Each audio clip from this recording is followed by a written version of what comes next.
J'avais prévu, je ne savais pas que tu allais me présenter de cette façon, donc j'avais prévu une petite diapo de présentation parce que je vais me mettre la souris ici, ça sera peut-être plus facile pour rester devant la caméra. Puisque Hélène m'avait dit que ça serait bien que je puisse définir un peu mon champ d'intervention. Voilà, moi j'ai trois images ici qui définissent à peu près mon champ d'intervention. D'abord la longue durée, et en particulier celle qui s'enracine dans les derniers événements climatiques globaux, hein, les derniers temps glaciaires et puis le réchauffement holocène, et puis surtout cette transition globale de l'histoire de l'humanité, de la biosphère, des chasseurs-cueilleurs vers les agriculteurs-éleveurs. La deuxième image résume une position qui est plus un objectif pour moi, parce que je l'atteins très rarement, c'est d'arriver à faire la synthèse non pas des interactions à l'intérieur des sociétés, ni des interactions à l'intérieur des populations animales ou végétales, mais ces deux interactions, plus celles qui lient ces composantes qui sont en continuum. Évidemment, ici, il y a des patatoïdes qui rappellent la traîtresse idée qui s'insinue en permanence que la culture est indépendante de la nature et vice-versa. Mais c'est bien ça l'idée. J'ai toujours été dans cette perspective d'essayer d'embrasser le mieux possible toutes ces composantes en une seule. Et puis évidemment, faire ça, ça nécessite de creuser la terre, hein, si on veut remonter dans les périodes anciennes de la préhistoire récente. Ça nécessite de creuser la terre, ça nécessite de la creuser non pas seulement pour ramasser les bouts d'os des animaux, mais aussi pour ramasser tout ce qui peut témoigner de cette interface entre les sociétés et leur environnement. Et pour préciser, là où j'ai produit réellement, je me suis intéressé beaucoup à l'insularité dans beaucoup de régions du monde, mais là où j'ai réellement produit des données, c'est d'abord dans la Méditerranée, avec une activité qui s'est enracinée en Corse et sur les îles périphériques de la Corse, les îlots, hein, Gargalo et Lavezzi, et puis un petit peu la Sardaigne, la Tunisie avec l'île de Zembra et Kerkna, et puis Chypre depuis maintenant 25 ans, 30 ans, qui est venu se prendre de plus en plus de place et qui est le seul terrain sur lequel je continue à faire. Et puis j'ai un tout petit peu travaillé sur des choses de la Réunion. J'ai suivi des travaux de deux de mes étudiantes qui sont maintenant des scientifiques très confirmés aux Antilles. Et puis j'ai fait de l'insularité dans le désert d'Ouzbékistan. Ça rejoint le propos introductif. Hein. Les îles ne sont pas que des espaces entourés d'eau. Il y a aussi des îles dans les déserts et dans beaucoup d'autres endroits. Voilà. Alors, je me suis beaucoup... c'était un petit peu la feuille de route que j'avais de la part d'Hélène, hein, en refaire un peu une synthèse introductive. Donc, je me suis moi aussi beaucoup inspiré de cet ouvrage qui a le gros inconvénient de dater, hein, c'est-à-dire que les exemples qui sont traités, pour la plupart, ils restent valables, mais on aurait pu en trouver de bien meilleurs depuis, hein, c'est clair. Mais en même temps, je me suis inspiré finalement, je n'ai pas trouvé mieux que de reprendre les grandes lignes. Et je vous propose un exposé en 4 parties. D'abord, pourquoi les îles, pourquoi des îles, ça va être assez rapide. Et puis après, c'est comment peupler les îles, comment y vivre, et de manière plus courte, comment les penser, pour conclure. Donc les deux gros morceaux, ça va être les peupler et y vivre. Et à chaque fois, j'essaierai, dans l'esprit de cet ouvrage, de rester sur, non pas simplement une juxtaposition, mais une intrication de ce qui concerne les sociétés humaines et des composantes de leur environnement. Ah oui, alors bon, c'est vrai que ça fait longtemps que j'ai coordonné ce bouquin. Ça a été un très grand moment pour moi parce que vous le verrez si vous ne le connaissez pas encore. Il y a des auteurs dans ce bouquin, y compris des auteurs d'encart, qui sont des gens qui restent très chers à mon cœur, qui m'ont beaucoup appris, qui m'ont même formé, qui sont aujourd'hui disparus pour certains d'entre eux. Mais il ne faut pas vous imaginer que j'en suis resté là de l'insularité. Je vais injecter régulièrement un certain nombre de choses, en particulier que j'ai faites dans le cadre des travaux menés à Chypre. C'est pour ça que j'ai mis ces deux couvertures de bouquins, le bouquin de 2011, première synthèse, et puis le bouquin de 2021, Donc, au début de cette année, deuxième synthèse, la troisième synthèse devrait sortir l'année prochaine. Voilà, alors, pourquoi des îles? Bon, bah, d'abord, parce qu'il y a de l'eau. Et pourquoi il y a de l'eau? Oh là là. Ça remonte à l'origine de notre planète, donc je ne vais pas m'étendre. Mais ce n'est pas simplement parce qu'il y a de l'eau, c'est aussi parce qu'il y a à la surface du globe quelque chose qui s'appelle la croûte terrestre et qui s'est différenciée par rapport à la croûte océanique, générant une zone basse et une zone haute. Et c'est évidemment dans la zone basse que l'eau s'est accumulée comme tout fluide pesant. Et voilà pourquoi, sans cela, il n'y aurait pas d'île. Parce qu'évidemment, ces îles, elles viennent de la fragmentation de ces croûtes continentales en continents, en îles et en îles-continents ou continents-îles. En d'autres termes, il y a une continuité totale entre un continent et une île. Ce qui déjà nous amène à penser, c'est la dimension heuristique qui a été évoquée tout à l'heure, à penser que ce qu'on dit sur les îles, je ne le redirai pas à chaque fois, mais c'est quelque chose qui est transposable moyennant un certain nombre de clés sur le continent. Alors pourquoi ça ne suffit pas, hein, tout ça? Il y a aussi des îles qui sortent du fond des océans, les îles finalement d'émergence des dorsales océaniques, comme l'Islande, des îles qui viennent de la subduction de la plaque océanique sous une autre plaque océanique ou sous une plaque continentale, avec cette génération finalement de volcans qui constituent des arcs insulaires volcaniques. Ça, c'est encore une forme d'île. Et puis, il y a ce qu'on appelle les points chauds, hein, ces alignements d'îles volcaniques qui percent la surface de l'océan Indien ou de l'océan Pacifique, parce qu'un point chaud, un chalumeau magmatique vient finalement percer la croûte océanique et générer ces volcans. Et puis, il y a aussi une autre raison pour laquelle il y a des îles, c'est que les croûtes continentales ne sont pas plates. Il y a des montagnes, ces montagnes qui sont le fruit, là aussi, de la dérive des continents et des collisions, et de l'émergence, comme par exemple l'Himalaya ici. Évidemment, quand la mer monte, donc voilà encore un élément qui fait qu'il y a île. Si la mer monte, eh bien, ces montagnes émergent et s'insularisent. Voilà. Bon, grosso modo, de manière extrêmement générale, voilà pourquoi il y a des îles.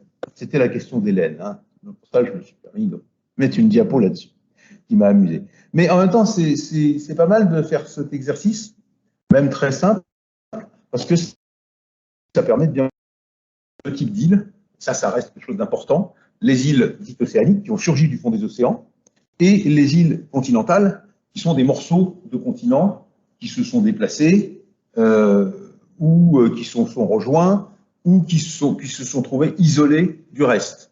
Évidemment, les mécanismes biologiques et culturels ne vont pas être les mêmes. Alors, culturels, c'est des phénomènes qui se déroulent sur la très longue durée, donc évidemment, ça va être un petit peu compliqué, mais pas complètement. Vous verrez qu'il y a quelques cas quand même intéressants. Donc, cette distinction entre îles océaniques et continentales est une distinction très importante pour, en particulier, traiter la question de peupler les îles. Il y en a qui ne sont pas peuplées, et puis d'autres qui le sont, au moment où elles deviennent îles. Alors, je pars sur ce qu'on appelle le premier syndrome d'insularité. Du point de vue des biogéographes, l'insularité se traduit chez les communautés animales surtout, mais aussi végétales, par un certain nombre de syndromes, de caractéristiques insulaires, que je vais essayer de balayer, mais qui vont être noyés dans une complexité plus grande encore. Mais le premier qui reste toujours important, c'est que sur les îles, en général, eh bien, il y a une diversité spécifique qui est moindre que sur le continent. La comparaison qui est faite là, entre la Corse et la Provence, c'est une comparaison qui est faite entre deux régions qui sont à peu près à la même latitude, grosso modo, vu de loin, qui ont à peu près le même débattement altitudinal, qui ont pas mal d'écosystèmes en commun, proches, et qui ont une surface à peu près comparable, même ordre de grandeur. Bien, très simplement, je ne veux pas détailler, hein, vous voyez, insectivore, carnivore, rongeur à chaque fois, on a beaucoup moins de taxons en Corse qu'en Provence. Je ne vais pas redétailler les noms des bestioles. Il y a pas mal de manques en Corse. Et au total, on a une richesse spécifique qui est de 17 taxons. Alors, on peut en discuter plus ou moins un, etc., parce qu'il y a toujours des discussions, mais grosso modo 17, un peu moins de 20, et une cinquantaine en Provence. Ça, c'est le syndrome d'insularité. Et encore, je ne vais pas y insister trop, mais on pourra voir, au fur et à mesure de discussion, que ce 17 est extrêmement augmenté par l'activité humaine. On verra tout à l'heure ce que ça aurait été s'il n'y avait pas eu d'activité humaine. Bon, donc ça, c'est un syndrome fort et qui montre que il va falloir regarder de près pour essayer de comprendre les phénomènes, ce que c'est que cette richesse spécifique. Elle a un sens, elle est le produit d'un certain nombre de choses qui vont expliquer ces peuplements insulaires. Alors, la richesse spécifique, elle a été expliquée de manière, elle a été théorisée par MacArthur et Wilson à la suite d'un certain nombre de réflexions et d'observations. En fait, ils ont compté le nombre de taxons dans un tas de groupes différents de plantes et d'animaux sur un tas d'îles différentes, et puis ils ont trouvé, merveilleux, qu'il y avait une règle. La règle, c'est celle-là, c'est qu'en fait, la richesse spécifique, plutôt sur le logarithme népérien, est proportionnelle à la surface de l'île. Plus l'île est grande, plus il y a une diversité importante. Ça, c'est déjà pas mal. Deuxième constat qu'ils ont un petit peu affirmé avant de le démontrer, d'ailleurs, si je peux me permettre, malgré le grand respect que j'ai pour MacArthur et Wilson, eh bien, c'est qu'il y a sur toute île un flux constant de ce qu'ils ont appelé propagule, terme générique de tout ce qui est en mesure de peupler une île. Alors attention, un grain de pollen, c'est pas une propagule parce qu'il ne va pas se reproduire tout seul. En revanche, une graine de pissenlit, c'est une propagule. Voilà. Parce que quand elle va arriver sur l'île, elle va être en mesure de germer et de donner naissance à un être vivant, alors que le pollen, il ne va pas germer. Sauf s'il trouve évidemment une plante qui est déjà là, mais c'est plus du tout de l'immigration. Alors, ils l'ont démontré après, ils l'ont démontré grâce à Dan Simberloff, qui était étudiant de Wilson, et qui a fait des trucs, il me l'a confié un jour lui-même, qui a fait des trucs absolument incroyables. Il a détruit toute vie sur des îlots de quelques dizaines de mètres carrés, vous voyez là, il met une grosse bâche, et puis il en fume, et il tue tout. Allez, aujourd'hui, ça ne serait plus trop possible. Mais il a tout détruit, et puis il a regardé ce qui se passait. Et là, effectivement, ils ont démontré qu'il y avait un flux de propagule, parce qu'il a vu arriver au bout de quelques heures, de quelques jours, de quelques semaines, de quelques mois, toute une faune qui s'est réinstallée, qui n'était pas la même faune que celle de départ. Ça, c'est très important aussi. Ça veut dire qu'à chaque fois, l'événement est nouveau, unique. C'est aussi un trait particulier de l'insularité et de ces questions de peuplement. Donc, le fait qu'il y ait une relation entre le nombre d'espèces et la surface et qu'il y ait un flux constant de propagule, ça veut dire qu'il y a un équilibre qui s'établit autour d'une dynamique. Et il faut que, si on veut que le nombre d'espèces reste toujours le même, il faut qu'à chaque fois qu'il y en a une qui arrive et qui s'installe, il y en ait une qui disparaisse. Ou il y en ait une qui a disparu avant pour qu'elle puisse s'installer. D'accord ? Donc ça, c'était une grande découverte. C'est-à-dire, il y avait des règles qui régissaient tout ça.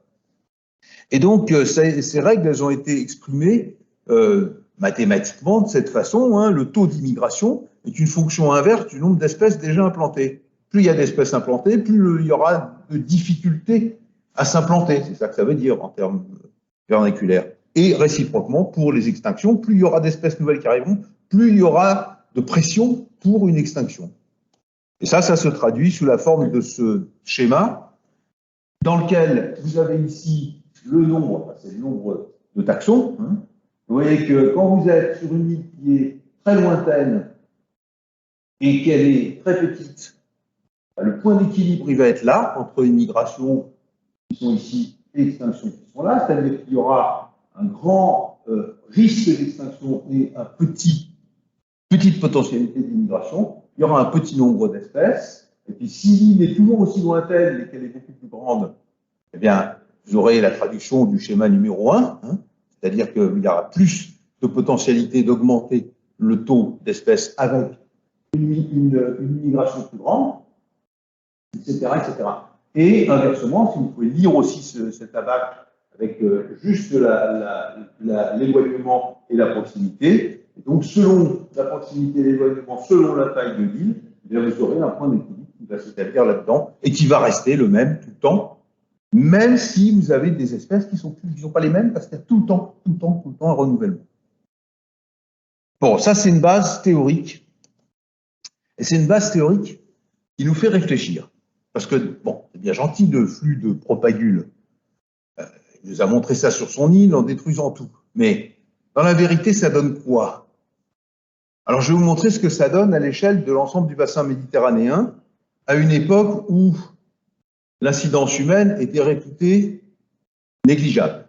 Enfin, bref, suffisamment faible pour qu'on puisse la négliger.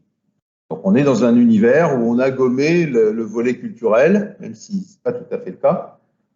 Qu'est-ce qui se passe? Alors déjà, il se passe une première chose, c'est qu'il faut se remettre dans le contexte du temps, c'est-à-dire que si on regarde au Pléistocène, les traits de côte n'étaient pas les mêmes que maintenant. Parce qu'au Pléniglaciaire, 20 000 ans avant, 20 000 ans, il y a 20 000 ans, eh bien, la mer était une centaine de mètres plus bas, entre 80 et 120 selon les régions. Donc ça donne ça. Ça donne du coup le fait qu'il n'y a plus beaucoup d'îles dans l'affaire. On est, je ne sais plus combien, à 380 et quelques îles de plus d'1 kilomètre de diamètre en Méditerranée. Là, on en est à une dizaine. Alors, il y en a deux qui sont océaniques, hein, pour revenir à notre classification de départ. Il y a la Crète et Chypre qui sont océaniques. Et puis les autres, c'est toutes des îles continentales. Il y en a qui sont réunies au continent, ou pratiquement, c'est la Sicile. Donc, la Sicile, ce n'est pas une île à cette époque-là. Et puis la Corse n'en est pas une non plus, c'est le massif corso-sarde qui en est une, c'est la plus grande île de Méditerranée, puisque la Corse et la Sardaigne sont réunies l'une à l'autre. De même que Majorque et Minorque. Donc vous voyez les points rouges, là c'est ce que j'ai appelé les îles vraies. Bon, c'est un clin d'œil à François Popelin qui parlait des animaux vrais à l'époque, mais je ne vais pas insister. Donc ces îles vraies, c'est les îles qui étaient effectivement séparées du continent au Pléistocène et sur lesquelles on va pouvoir commencer à raisonner pour essayer de comprendre cette histoire de flux de propagules à cette époque-là. Qu'est-ce qu'il y a sur ces îles à ce moment-là? Ben, il y a plein de bestioles. Alors j'ai pris que les mammifères, parce que c'est ce que je connais le mieux, puis c'est aussi ce qu'on a le plus trouvé dans les sites paléontologiques, puisque là on est vraiment dans du paléontologique, et ça fait beaucoup de monde, parce que chaque petite silhouette, c'est une espèce sur une île. Donc il y a des silhouettes qui se répètent, parce qu'elles sont présentes sur plusieurs îles, ce qui est assez normal entre la Corse et la Sardaigne, parce que la vue c'était la même.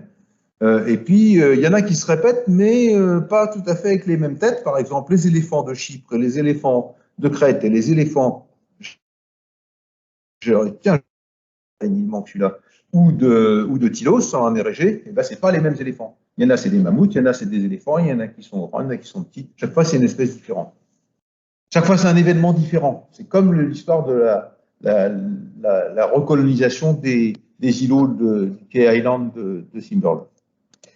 Donc, comment sont-ils arrivés là, ces bestiaux-là? Est-ce qu'on peut arriver, en regardant simplement qui est présent, quelles sont les caractéristiques de l'histoire de vie de ces espèces telles qu'on peut les connaître ou les reconstituer pour l'époque, est-ce qu'on peut arriver à savoir comment les propagules qui sont à l'origine de cette présence ont voyagé? En sachant que c'est des îles vraies, donc elles n'ont pas voyagé par terre, ça c'est réglé, elles ne sont pas passées sur des ponts continentaux, vous trouverez dans la littérature ancienne des débats passionnants à ce sujet, mais bon, ça c'est réglé. Alors, nager ou flotter? Réfléchissons. Les éléphants, ben les éléphants ça nage super bien. Alors les mammouths, on ne sait pas, il n'y a pas de film de l'époque. Enfin, on peut imaginer que ça nageait pas mal quand même. Donc ça nage super bien, donc c'est vraiment pas un problème, et c'est vraiment pas surprenant qu'il y ait des éléphants sur ces îles. Ils devaient pas mal balader, parce que je vous rappelle qu'il n'y en avait pas qu'en Afrique sahélienne, hein, il y en avait tout autour de la Méditerranée à cette époque-là.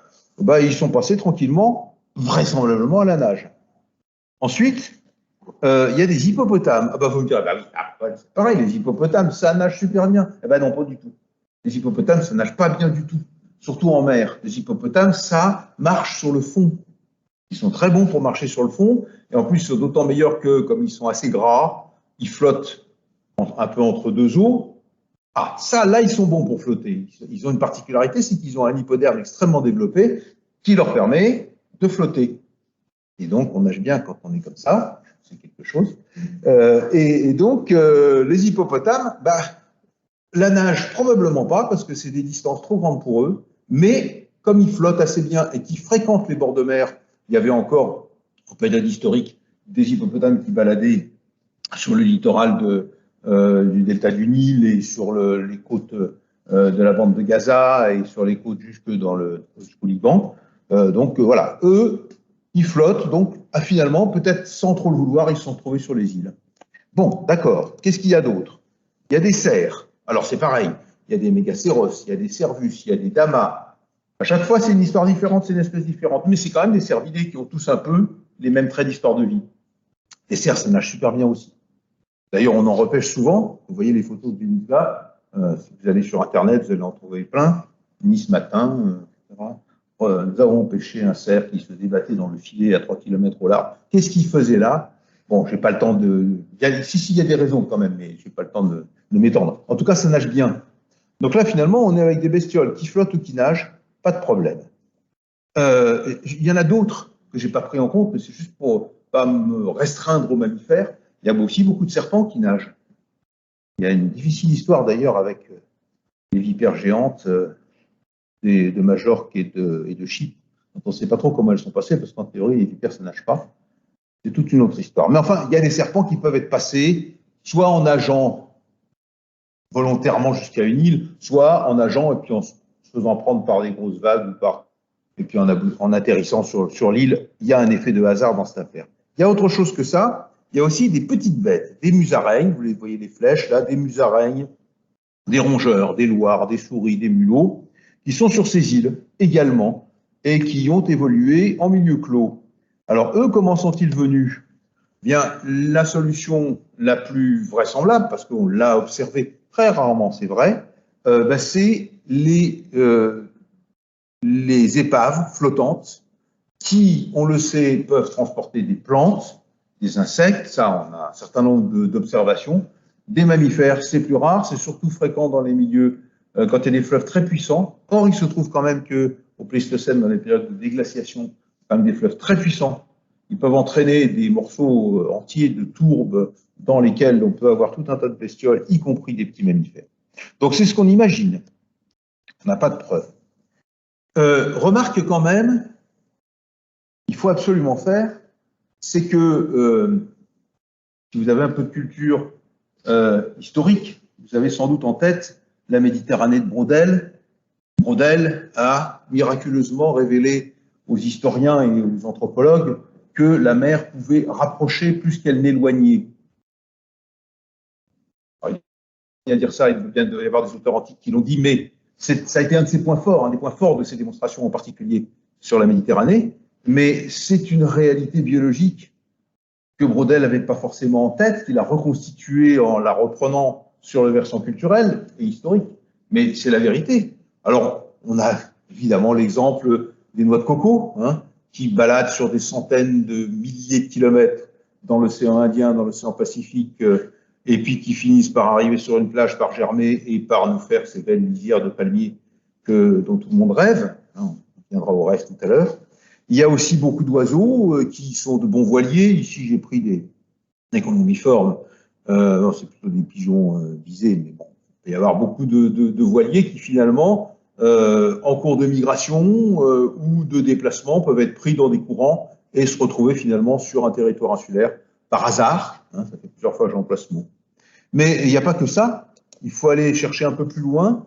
La Vanesse... on parlait des terres australes. Là, ça, c'est une photo qui est prise à Crozet, au l'île de Crozet.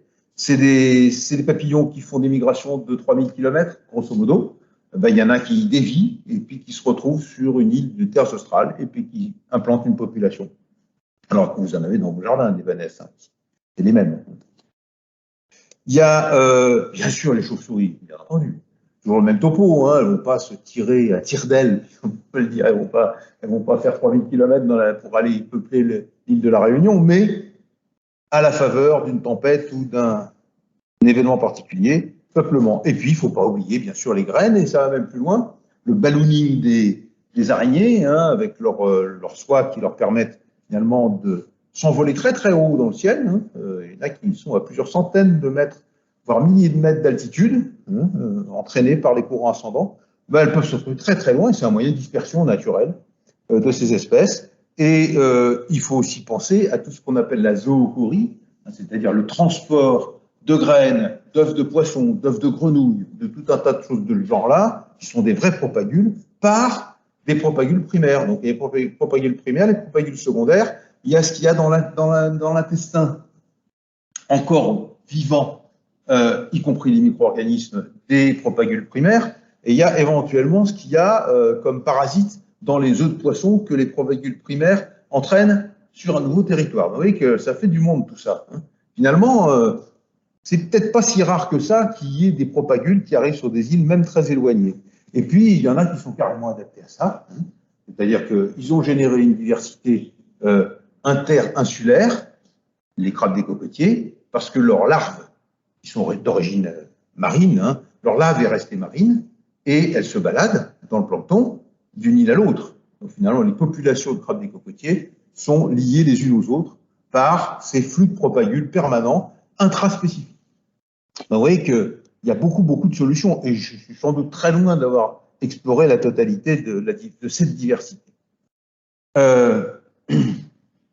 Alors, ça ne suffit pas d'arriver sur une île, je l'ai déjà évoqué avec le grain de pollen. Il faut être capable de s'y implanter, de s'y reproduire et d'y donner naissance à une population stable, adaptée au milieu insulaire, qui est quand même pas, en général, le milieu d'où on vient. Alors, bon, excusez-moi, je ne vais pas résister au cliché. Il faut soit que la championne de natation, enfin, je me suis permis, soit une femelle gravide, auquel cas elle apporte sur l'île l'embryon, si on peut dire, de sa descendance, soit que le voyage se fasse à deux. Bon, là, il se trouve qu'il semble que ce soit deux mâles. Hein, mais bon. Non, maintenant, c'est pas le même effet quand même. Voilà. Donc, mais c'est des choses qui peuvent arriver, hein, puisqu'on est là dans des hasards, hein, c'est des choses qui peuvent arriver. Il faut aussi que dans ce hasard-là, il y ait aussi un autre hasard qui est celui de la diversité génétique suffisante. Alors ça, on n'a pas d'expérience là-dessus, parce qu'on n'a jamais le fruit d'un peuplement raté, par définition, bien sûr. Donc, quand on veut introduire, tiens, par exemple, je n'y reviendrai pas, mais on veut introduire des sangliers à Chypre il y a 12 000 ans, ah bah, on prend une femelle avec ses petits, et puis on l'emmène. Et puis, sur l'île, bah, les petits naissent, etc. Mais il y a un taux de consanguinité tel que même pas une deuxième, une troisième génération. Peut-être qu'il y en a une deuxième et une troisième, ça ne va pas plus loin. Donc, ce ne sera pas visible archéologiquement. Il n'y aura pas de résultat, pas de fruits. Il faut être capable aussi de s'adapter à des nouveaux environnements. Là, j'ai mis un tigre qui balade au fond de l'eau parce que les tigres sibériens chassent beaucoup, pêchent beaucoup au fond des rivières. C'est une adaptation locale parce que tous les tigres ne font pas ça. Mais ce n'est pas insulaire, d'accord, hein, pour en parler. En tout cas, il y a cette idée qu'on arrive dans des écosystèmes nouveaux. Je vais y revenir un peu plus en détail. Et puis, il y a un autre problème qui peut se poser, c'est qu'il y a déjà quelqu'un. En d'autres termes, la souris commensale, celle qui suit l'homme partout dans ses déplacements depuis maintenant 14 000 ans à la surface du globe, ben, cette souris grise que nous aimons tant et que nous haïssons en même temps, quand elle est dans nos maisons, cette souris grise, quand on l'a emmenée sur des îles où il y avait déjà un rongeur qui occupait une niche anthropophile ou commensale, il a fallu qu'elle se débrouille. Et parfois, c'était même déjà une souris d'une autre espèce qui était déjà pas mal habituée. Il a fallu qu'elle se débrouille. Bon, bah là, il y a un effet de compétition. On y reviendra aussi un peu plus en détail. Et il se trouve qu'il y a plusieurs solutions. On peut se partager l'espace ou on peut s'exclure. C'est toujours la même chose dès qu'il y a compétition. Et puis, il y a même une nécessité intraspécifique. Alors, on n'est plus tout à fait dans la propagule qui arrive et qui va s'installer là, parce que ça veut dire qu'il y a déjà des individus de la même espèce qui sont là.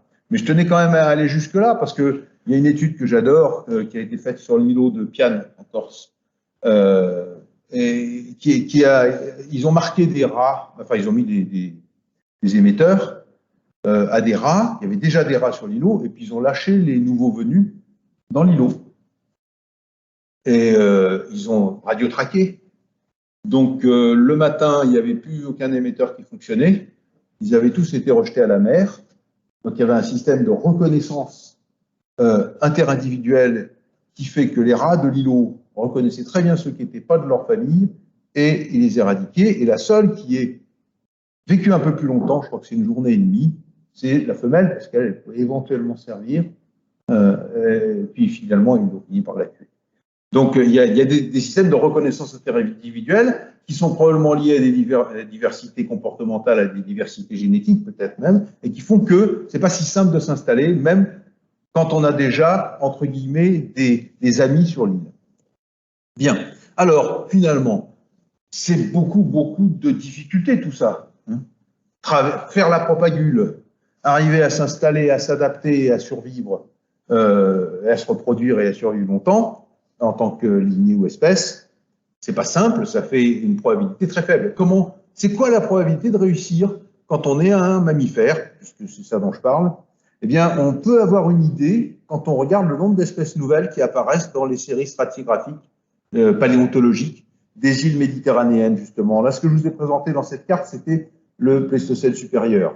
Mais on a aussi des données sur le million d'années qui précède. Un million d'années, ça commence à faire beaucoup, même si les données sont rares, sous-évaluées sans doute parce qu'on n'a pas tout trouvé, etc., etc. Mais ça donne un peu une idée. Bien voilà, ça c'est des chiffres qui sont rapportés à 10 000 ans, hein, les taux qui sont là. Le nombre d'espèces qui est apparu dans le Pléistocène supérieur, c'est-à-dire que là on remonte à plus de 100 000 ans. Eh bien, c'est 5 pour Chypre, c'est 7 pour la Crète, etc. Et ça fait des taux de réussite, si on peut dire, pour 10 000 ans de 0,42. Ça veut dire qu'en 10 000 ans, pour Chypre, il y a eu une demi-immigration réussie. Donc il aura fallu, en moyenne, attendre 20 000 ans pour qu'il y en ait une qui fonctionne. Et ben vous voyez quand même à Majorque qu'il n'y a pas. Il n'y a simplement pas. C'est-à-dire que dans la tranche de temps concernée, il n'y a pas une seule espèce connue qui a réussi à s'installer sur cette île qui est petite et très éloignée du continent. On retombe sur cette difficulté. Donc, en moyenne, le taux d'immigration, le nombre de chances de réussir, c'est une immigration pour 10 000 ans, avec des variations importantes selon la taille de l'île, selon la distance au continent. Ça veut dire que ce n'est pas si simple, mais que sur la durée des temps géologiques, c'est de la rigolade, si on peut dire. Alors maintenant, l'homme, c'est quoi? Ben, c'est juste un animal parmi d'autres, enfin en tout cas dans ce contexte-là. Hein. Comment peut-il accéder aux îles? Quelles sont les traversées maritimes connues? Alors là encore, on va buter, ce sera ma conclusion, j'anticipe déjà sur ma conclusion de tout à l'heure, c'est qu'on bute sur une lacune de connaissances énorme. On est là dans des débats de spécialistes, est-ce que c'est 40 000, 50 000, et si ça se trouve c'est 150 000 ou 200 000, mais on a tellement peu de données qu'on ne saura pas trancher. Donc on va faire avec ce qu'on a.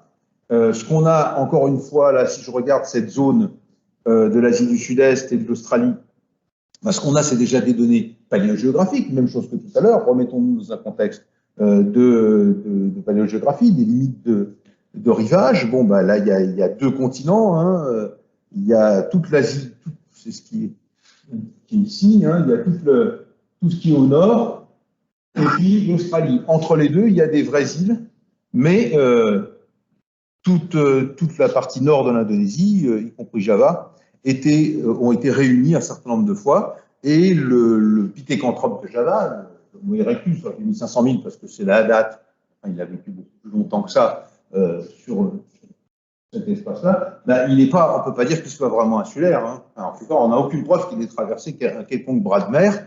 Il est arrivé là, il avait traversé toute l'Asie, et puis il est passé sur l'île de Java, et qui n'était pas une île, qui était juste une montagne comme les autres. Donc, on ne peut pas dire qu'il y ait une traversée. En revanche, quand on regarde, ben, ils ne sont pas encore. Quand on regarde l'homme de Flores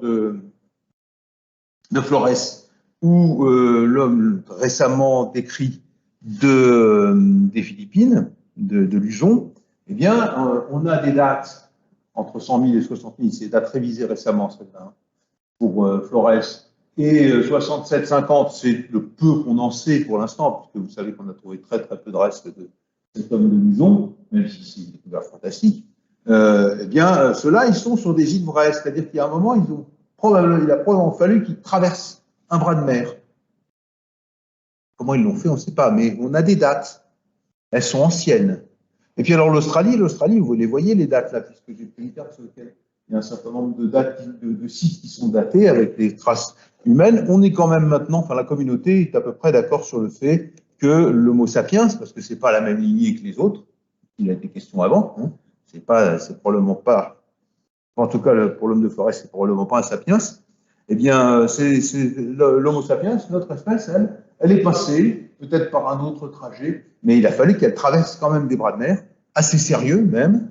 Et puis maintenant, on est aux alentours de 55-60 000 ans. Donc, bon, la communauté est à peu près d'accord là-dessus. Donc, une traversée ancienne, qui veut dire qu'il a fallu traverser un bras de mer. Mais avant, de plus ancien, on n'a rien. Le débat est brûlant en ce moment sur l'Amérique. Je vous ai remis ici une carte qui est sortie il y a quelques jours dans la recherche, dans un article de Boeda, où il réunit finalement toutes les hypothèses qu'il avait déjà évoquées dans différents articles scientifiques. C'est un article plutôt grand public. Et il donne une importance considérable à cette route côtière, 30 000, 18 000, qui aurait permis le peuplement précoce, pré-Clovis, de l'Amérique du Sud. C'est assez convaincant. Je pense que là aussi, on est. Alors, bien sûr, les débats sont encore forts. Hein. Mais enfin, je pense qu'il y a pas mal d'éléments qui montrent que ce déplacement maritime, on va dire, hein, d'humains de type sapiens aux alentours de 50, 60 000, du moins depuis cette période-là, c'est quelque chose qui est de plus en plus pris en considération, voire attesté. Alors, comment? C'est bien gentil ça, mais comment ils ont fait ça? Est-ce qu'ils ont fait comme les chauves-souris, ils ont été pris dans un grand vent et hop, ou une grande vague? Bon, mais c'est quelque chose qui est en discussion. Il y a des articles là-dessus, hein, de tsunamis qui pourraient avoir permis le peuplement d'îles.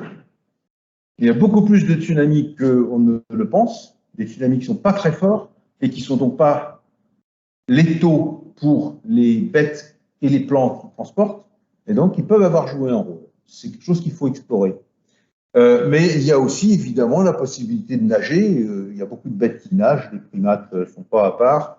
Et puis on peut nager aussi quand on n'est pas complètement idiot, en se mettant sur un tronc d'arbre, comme ont fait beaucoup de bestioles qui ont réussi finalement à survivre à des inondations. Et puis on peut volontairement se construire une bouée, un flotteur, sont attestés. Bon là il y a cette célèbre bas-relief d'Assyrie, qui n'est pas très ancien, hein, mais il y a aussi beaucoup d'attestations de bouées. Ça, ce sont des vaches. Là, on ne voit pas très bien parce que c'est une capture de film, c'est le film Grâce, hein, si vous connaissez et que je vous recommande en tout cas. Et s'il y en a qui le veulent, on peut leur donner le fichier. Hein, c'est un truc qu'il faut voir une fois dans sa vie, même plusieurs. Et donc là, on voit des chèvres qui sont couchées sur un radeau, et ce radeau est sur un lit d'outre, de vessie de porc, hein. Donc c'est un radeau flottant. Mais tout ça, c'est pour traverser des rivières, des très grosses rivières, c'est vrai, c'est pas du marin. Qu'est-ce qu'il y a comme marin qui pourrait nous parler de navigation? Bon, il y a des pirogues, les fameuses pirogues monoxyde taillées dans un tronc d'arbre, qui sont souvent, enfin, on les a jamais trouvées vraiment au milieu marin. Et puis sinon, il y a tout un tas de modèles de bateaux traditionnels, entre guillemets, que l'ethno-histoire ou les gravures anciennes. Ici, il y en a une d'Égypte pré-dynastique, il y en a une de Crète minoéenne. Tout ça, c'est des bateaux, mais c'est des bateaux qui sont, enfin, c'est pas 60 000 ans. Pour les choses qui sont passées il y a 60 000, 50 000, 20 000, 10 000, on n'a rien. On ne sait pas du tout. On imagine, là aussi, avec ce qu'on a. J'ai repris cette illustration de Thomas Cookie, qui est en fait un patchwork réassemblé de différentes illustrations, dont certaines qui viennent du fameux livre Îles vivant entre ciel et mer, et qui montre, qui récapitule en fait l'avancée finalement des navigateurs en Asie du Sud-Est, en reprenant un petit peu ce que j'évoquais avant, mais surtout de cette vague des Polynésiens qui ont finalement colonisé l'océan Pacifique d'île en île, sur des distances qui sont absolument colossales. Là, on est véritablement sur de la navigation hauturière. et c'est probablement c'est les premiers grands navigateurs polynésiens. C'était peut-être les derniers grands navigateurs pré-industriels, hein, sans aucun doute, et qui ont fait un travail extraordinaire et qui ont utilisé une connaissance, un savoir-faire, en particulier ces cartes marines qui récapitulent les directions des courants, les positions des îles, etc., et qui sont des merveilles de savoir-faire maritime. Bon, mais ça, c'est pas 60 000 ans, hein, pas mélanger, c'est vraiment extrêmement récent. Vous avez les dates ici, hein, c'est dans le dernier millénaire, hein, ou un peu plus, les 2 derniers millénaires. Et, alors souvent, on pense aux Vikings, on dit, bah voilà, ça c'est des vieilles. Puis alors, en plus, ils sont allés en Amérique avant nous. Enfin, avant nous. C'est des Européens comme nous, les Vikings, non? Bon, ils sont allés avant nous, d'accord, nous, les Européens, les bons, quoi, ceux qui sont. Bref. Ben oui, mais excusez-moi, mais regardez les dates, hein, les Vikings, ils étaient très costauds, ils ont fait plein de trucs, ils sont allés en Sicile, ils sont allés dans la mer Noire, ils sont allés, bien sûr, en Amérique, mais c'est très récent, tout ça. Recalons bien les choses, hein, ça ne parle pas du tout de ce que je vous ai évoqué avant, des 60 000 ans, des 40 000 ans. Qu'est-ce qu'on sait? Qu'est-ce que l'archéologie nous apprend des bateaux? Ben, très peu de choses.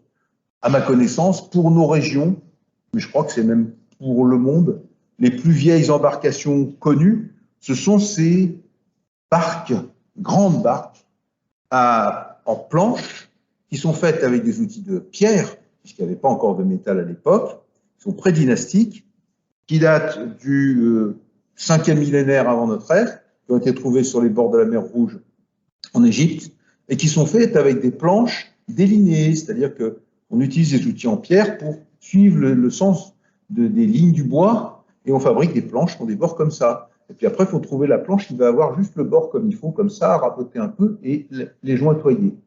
C'est ça la menuiserie à l'époque. Hein. Pas facile. Et puis si on veut les rassembler vraiment bien, on n'a pas de métal, et ben on les coud. Et vous voyez les trous sur les bords des planches, ce sont des bateaux cousus. On les coud les planches les unes avec les autres, et après on les calfate avec du bitume, de la poix, enfin ce qui permet que l'eau ne rentre pas. Donc ces bateaux cousus, c'est extraordinaire. C'est extraordinaire. Pré-dynastique.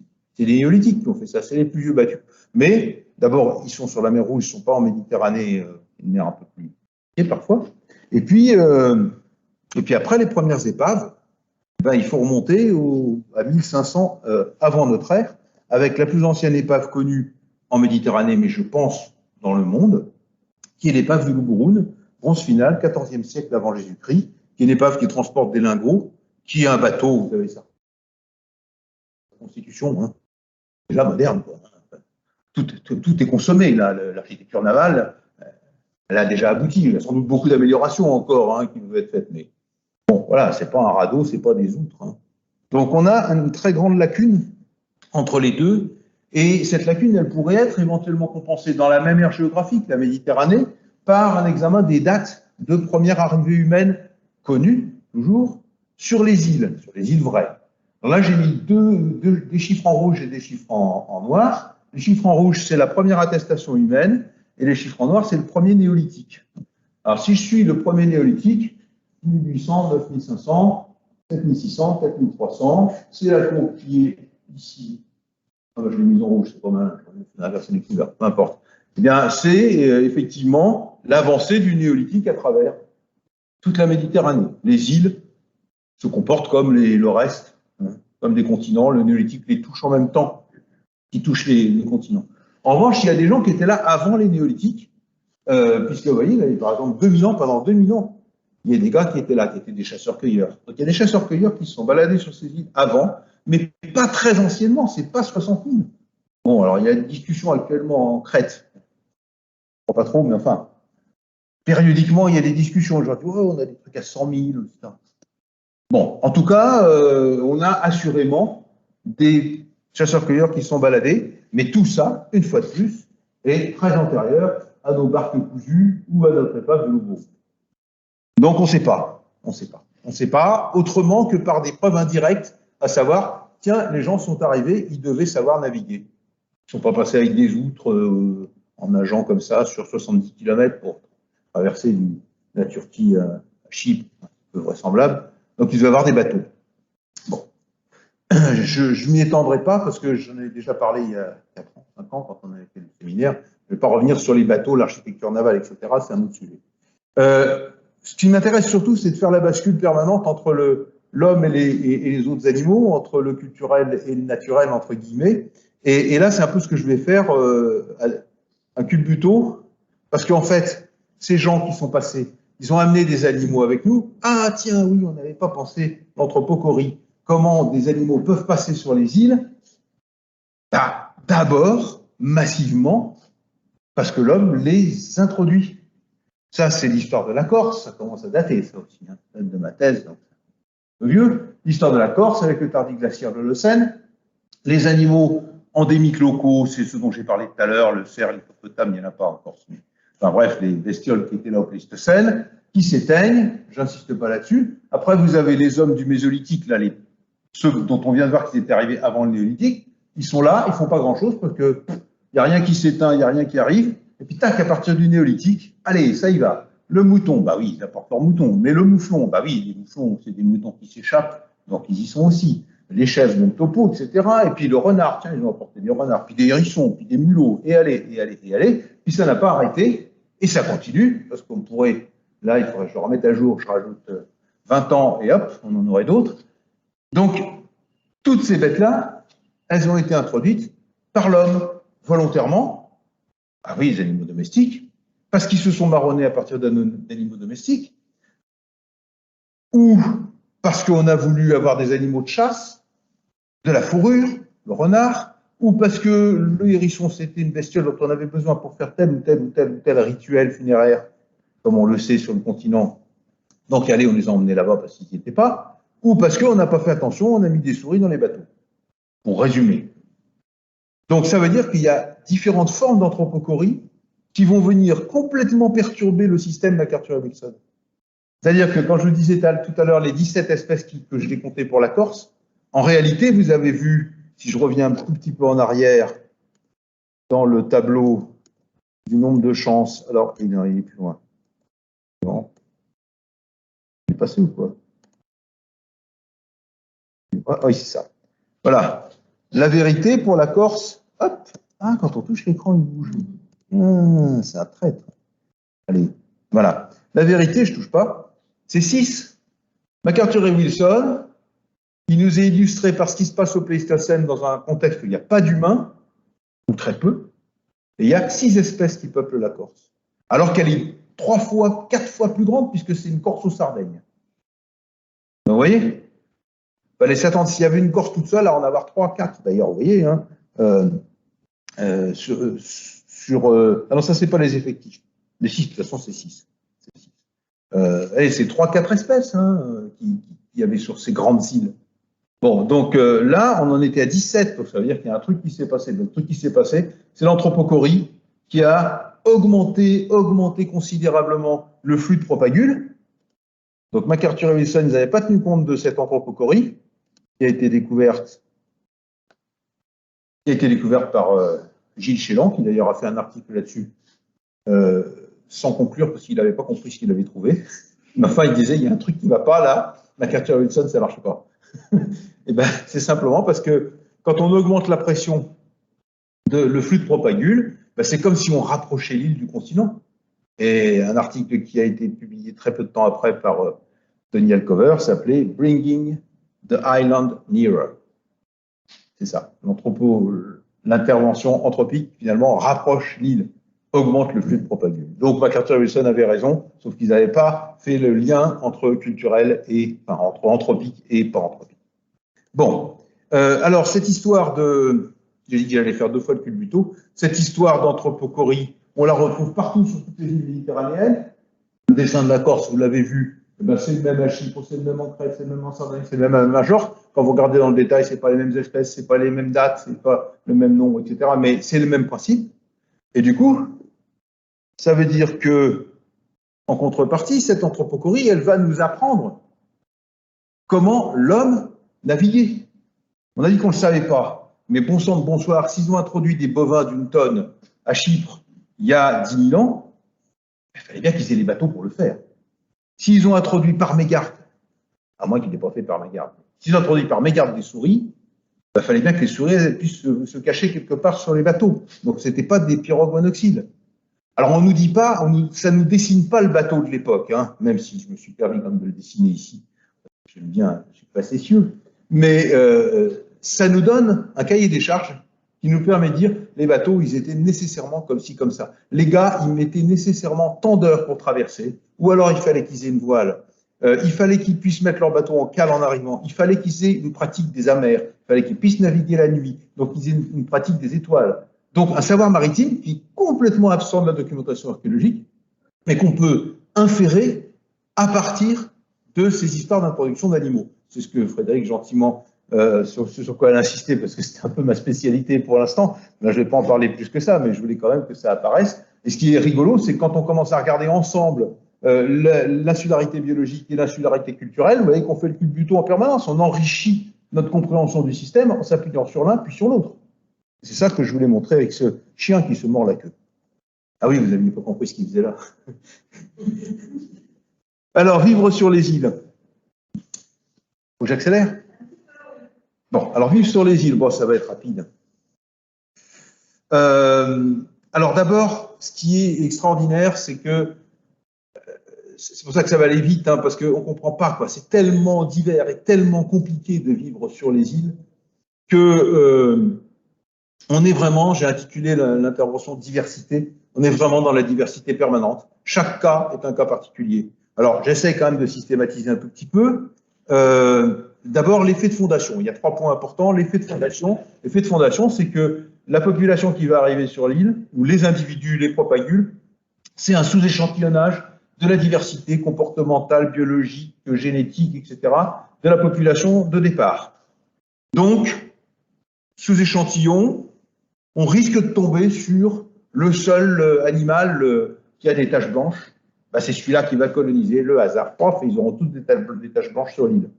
Donc, ces bizarreries insulaires sont très fréquentes. Et à chaque immigration, on fait un nouveau tirage.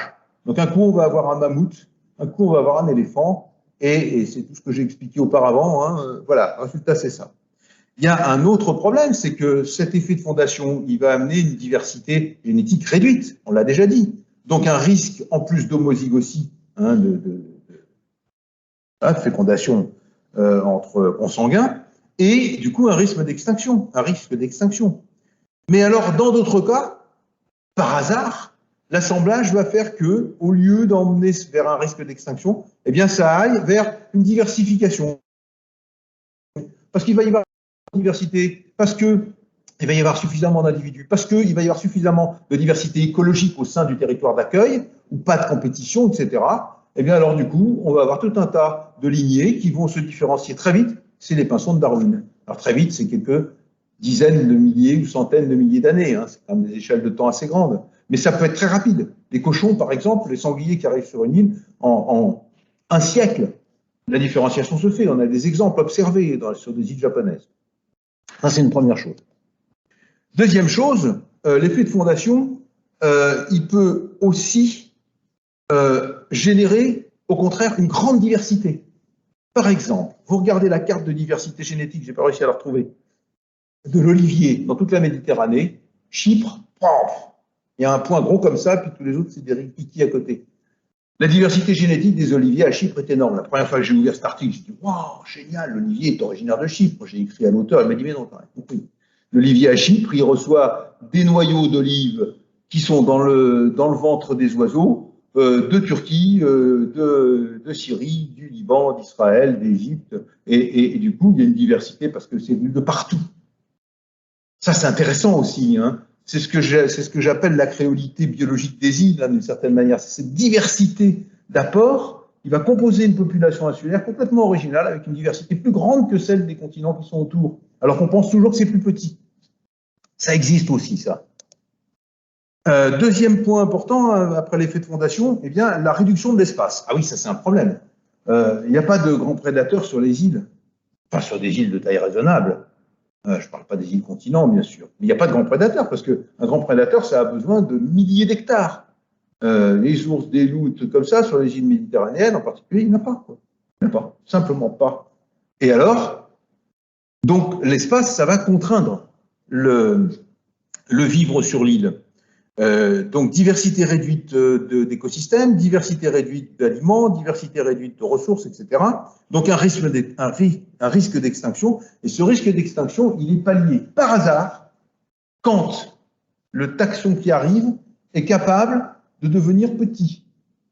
En d'autres termes, si la tendance évolutive, par hasard, de ce taxon lui permet de devenir plus petit, comme il a le même espace et les mêmes ressources, il va être, entre guillemets, plus riche en individus, c'est-à-dire on assiste à une fragmentation de la biomasse, et plus la biomasse est fractionnée, plus il va être petit, et on va assister peu à peu à un nanisme de ces taxons de grande taille, des éléphants nains, les hippopotames nains, les cervidés nains, eh bien, les voilà. Vous voyez, c'est pas une blague, hein, il est vraiment nain.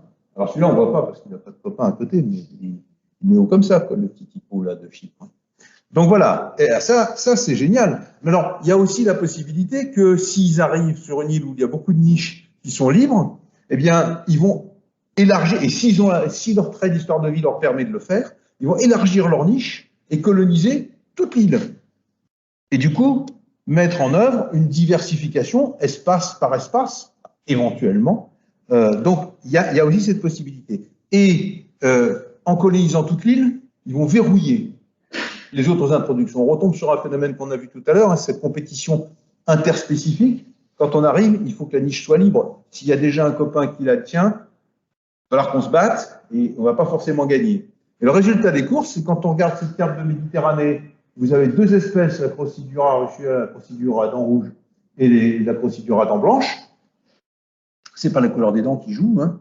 D'ailleurs, les couleurs ne sont pas correspondantes. Ben, il y a une espèce par île. C'est-à-dire qu'il y a toute une histoire derrière ça qui fait que la première qui est arrivée, tac, elle s'est installée, l'autre, terminée, elle n'a pas pu rentrer. Donc, vous voyez, il a encore une complexité supplémentaire. Je me dépêche. Troisième point important, la réduction des pressions de prédation et de compétition. Alors, il faudrait détailler, parce que ce n'est pas la même chose, les pressions de compétition et de prédation. Mais, grosso modo, ça va libérer, relâcher la pression sur ces espèces, et elles vont pouvoir se développer plus facilement, mais la compétition entre espèces ou la prédation étant levée, les densités de population vont être importantes, même si la stratégie démographique n'est pas une stratégie galopante, les populations sont importantes, vont saturer le milieu, et les individus seront en compétition à l'intérieur de l'espèce. Et ça, c'est le volet compétition intraspécifique. Qu'est-ce qui se passe quand on met des rongeurs dans un milieu naturel? Eh bien, il y a un truc tout simple et très direct qui se passe, c'est que l'accès à la nourriture va demander une certaine énergie, et les plus gros d'entre eux vont avoir un bilan énergétique meilleur que les plus petits. Les plus petits perdent plus d'énergie par perte thermique. Donc, ils vont dépenser la même énergie pour l'accès à la nourriture, et les gros, ils dépenseront moins d'énergie par perte thermique. Donc, les gros ont un avantage adaptatif, et l'espèce va grandir, et on va assister à un phénomène de gigantisme. Le contraire de ce qu'on a vu tout à l'heure avec le nanisme. Et vous voyez que ce n'est pas les mêmes causes, même pas les causes inverses. C'est encore autre chose. Donc, ce gigantisme des petits, on le retrouve chez toutes les petites espèces qui sont devenues très grandes. Alors, j'ai pas remis des rongeurs en photo, parce que voilà. D'ailleurs, on ne voit pas très bien les rongeurs, ils ne grossissent pas énormément finalement. Mais voilà l'exemple du dodo, hein, qui est devenu un très gros pigeon. Les moas, 3 tonnes en Nouvelle-Zélande, hein, ça fait des belles sources de viande qui ont été bien exploitées au point que l'espèce a été éteinte.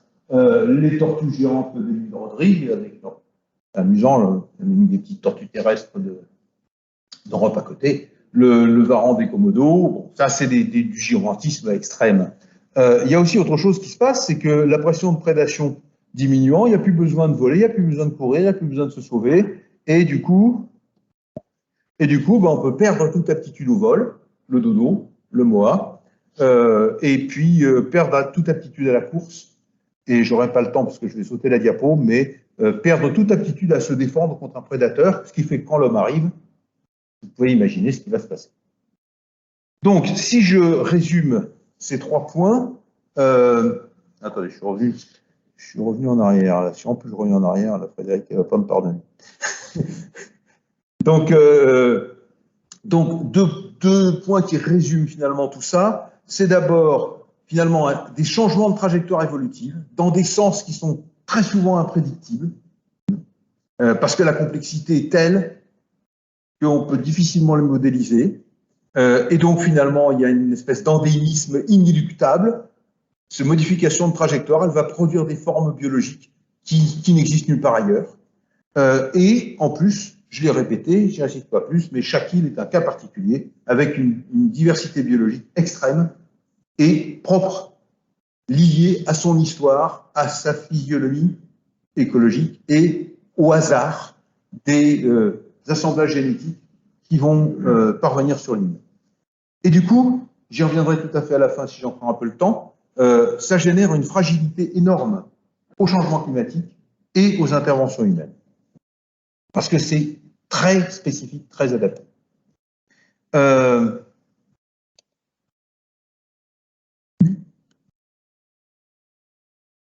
Voilà. Alors, je vais sauter cette... J'avais pris un exemple, hein, le Myotragus, qui est une chimère du passé, un truc complètement bizarre, bizarrerie insulaire, mais je n'ai pas le temps de le détailler. Si vous voulez, on en reparlera, mais sinon, on n'en reparlera pas, vous trouverez ça dans la littérature. Alors, maintenant, on peut se demander s'il y a aussi une insularité culturelle. Parce que c'est une question qui s'est réellement posée. Alors, ça fait un petit bout de temps quand même, hein, parce que j'ai expliqué tout à l'heure qu'il y a eu pas mal de travaux dessus. Mais moi, je vais prendre le problème un peu différemment. Je vais le prendre par l'archéologie chypriote. Quand même, en parler un petit peu. Parce que justement, on a publié un article l'année dernière où on analyse toutes les composantes qui nous permettent de dire s'il y a une insularité culturelle dans les tout premiers néolithiques de Chypre et quelle forme elle a pu prendre. Alors, je vais rester sur un marqueur, qui est le bâtiment communautaire. C'est la caractéristique des premiers villages d'agriculteurs. Il y a des habitations diverses et variées, et puis il y a un bâtiment communautaire dans lequel il se passait plein de choses. C'est la mairie, l'église, c'est le grenier, c'est le lieu commun. Voilà la photo, ça fait 10 mètres de diamètre. Hein. La photo du bâtiment communautaire qu'on a trouvé à Chypre, qui nous a beaucoup surpris, qui a surpris tout le monde. Hein. On a publié ça très vite dans PNAS parce que tout le monde disait « mais c'est quoi ce truc, mais c'est incroyable, ils ont trouvé ça ». Oui, oui, nous aussi on était très étonnés. Depuis, on a montré que dans ce trou-là de 10 mètres de diamètre, eh bien, il y avait eu 3 bâtiments communautaires successifs qui avaient été installés. Vous en avez les plans ici, hein, avec leur évolution. Bon, je passe sur les détails.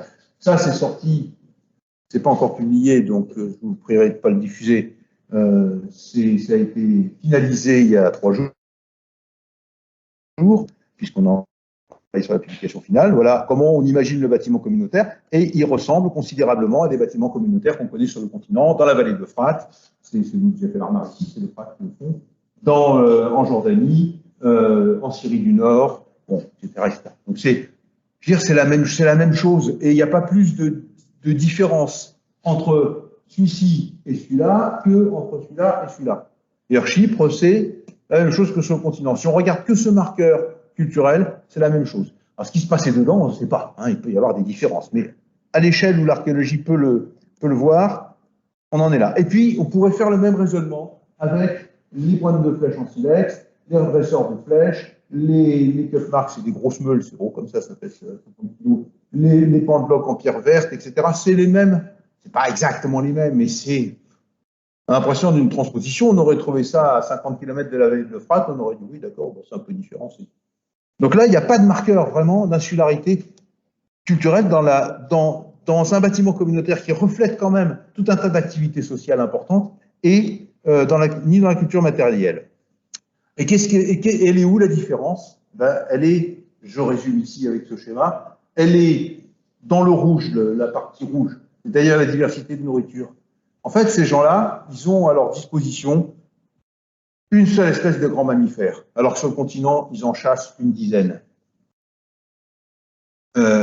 Donc, toute la manifestation culturelle est la même, sauf qu'ils ne sont pas du tout dans un milieu naturel identique. Donc, ils ne pêchent pas en eau douce, parce qu'il n'y a probablement pas de poissons. Bon, ils ne pêchent pas en mer, mais ça, c'est parce qu'ils le veulent bien. Ils chassent une seule espèce d'ongulé et de sanglier, quelques oiseaux, ils ont des plantes qui sont beaucoup moins diversifiées que sur le continent, ils apportent des céréales, mais il y a moins de diversité, etc. Donc l'insularité, elle est naturelle, mais ça ne nous surprend pas, mais elle impacte fortement les ressources naturelles, probablement pas en termes de quantité, mais en termes de diversité, c'est certain.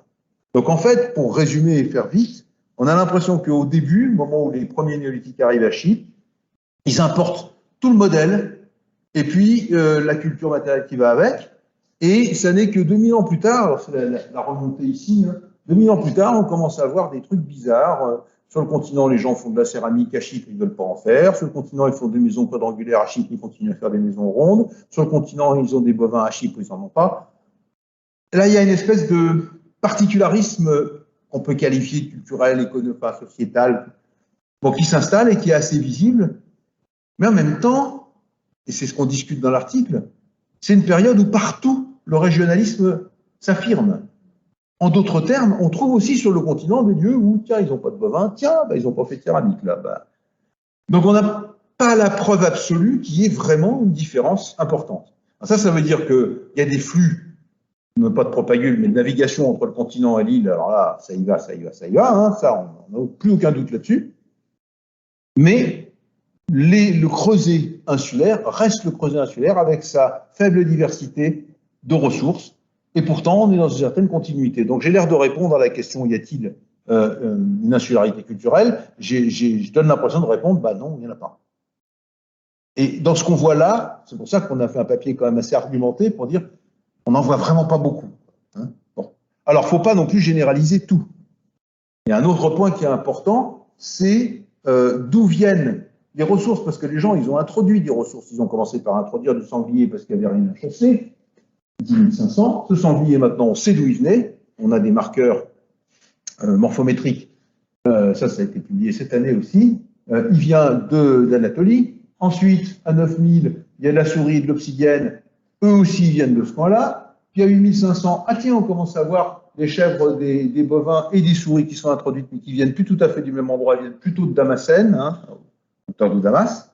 Et puis à 8000, eh bien, on a introduction de moutons, d'Inde, de Mésopotamie, mais qui ne vient pas de Mésopotamie, qui vient plutôt du sud, de souris qui vient du sud, et on a l'impression, si vous voulez, c'est comme pour les noyaux d'olive, hein, qu'au fur et à mesure du temps, au fur et à mesure que le néolithique s'implante finalement hein, sur la côte levantine, au fur et à mesure du temps, eh bien, il y a une diversité de plus en plus grande d'influences qui viennent se mêler dans le creuset chypriote pour faire ce melting pot. Donc, parallèle biologique, je viens de le faire, et culturel, un peu la créolisation, hein, finalement, cette culture chypriote qui va être composite de tout ce qu'il y a autour sur le continent. Ah ben là, j'ai carrément... Parce que mon temps est fini. Bon.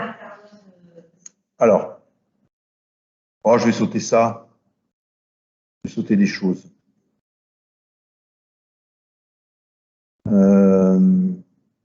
Oui, alors, je vais élargir, hein, je ne vais pas rester sur Chypre, je vais élargir justement en disant que quand on regarde de nombreuses îles, on se rend compte que d'abord Chypre, c'est parmi les îles les moins isolées. Hein, je ne vais pas m'étendre sur l'indice d'isolement parce qu'il y en a plusieurs, etc. etc. Mais si on compare à Hawaï, par exemple, 109 l'indice d'isolement de l'ONU, des Nations Unies, pardon, pas de l'ONU, 27 pour Chypre, bon, vous voyez, 149 pour l'île de Pâques.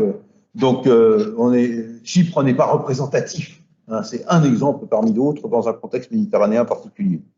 Deuxième chose importante, l'isolement géographique n'est pas la seule chose qui va impacter l'isolement culturel. Il y a aussi tout un contexte. Un exemple moderne, vous voyez très bien ici que la Grèce, d'ailleurs, c'est un exemple intéressant. Hein, l'île, elle n'est pas où on croit, là. Ce n'est pas les îles de la mer Égée. L'île, c'est la mer Égée. Et le pourtour des continents, c'est la délimitation du territoire grec antique. La Grèce, c'est un territoire comme il en existe aussi en Mélanésie. C'est un territoire qui est organisé autour de la mer. Bon, donc il faut aussi raisonner différemment. Mais bon, je reviens, j'insiste pas là-dessus. Il y a un certain nombre d'îlots, d'îles, qui sont dans un contexte tellement turc que quand il y a des conflits entre la Grèce et la Turquie, ce qui s'est quand même produit un certain nombre de fois durant les 2 derniers siècles, ces îlots, ils sont vraiment écartelés. Et alors, il y a le petit le petit encart qui est en bas de la carte, que j'aime bien, je l'ai grossi, c'est pas beau, mais il y a l'île de Mégistique qui est beaucoup plus loin par là-bas, qui elle est complètement en Turquie, mais qui est une île grecque. Donc c'est comme Gibraltar, etc. Bon, donc ce contexte est important. Voilà. Isolement biologique, un autre trait important aussi, parce qu'à Chypre, on ne sait pas quelle était la génétique de ces Chypriotes, on n'a pas de données paléogénétiques. Mais partout, on a des données sur les îles, des données de biologie humaine, et là encore, on retrouve des effets de fondation, de l'endogamie, un stock limité de patronymes, par exemple, parce qu'évidemment, le jeu des alliances, des mariages, etc., va impacter cette diversité génétique.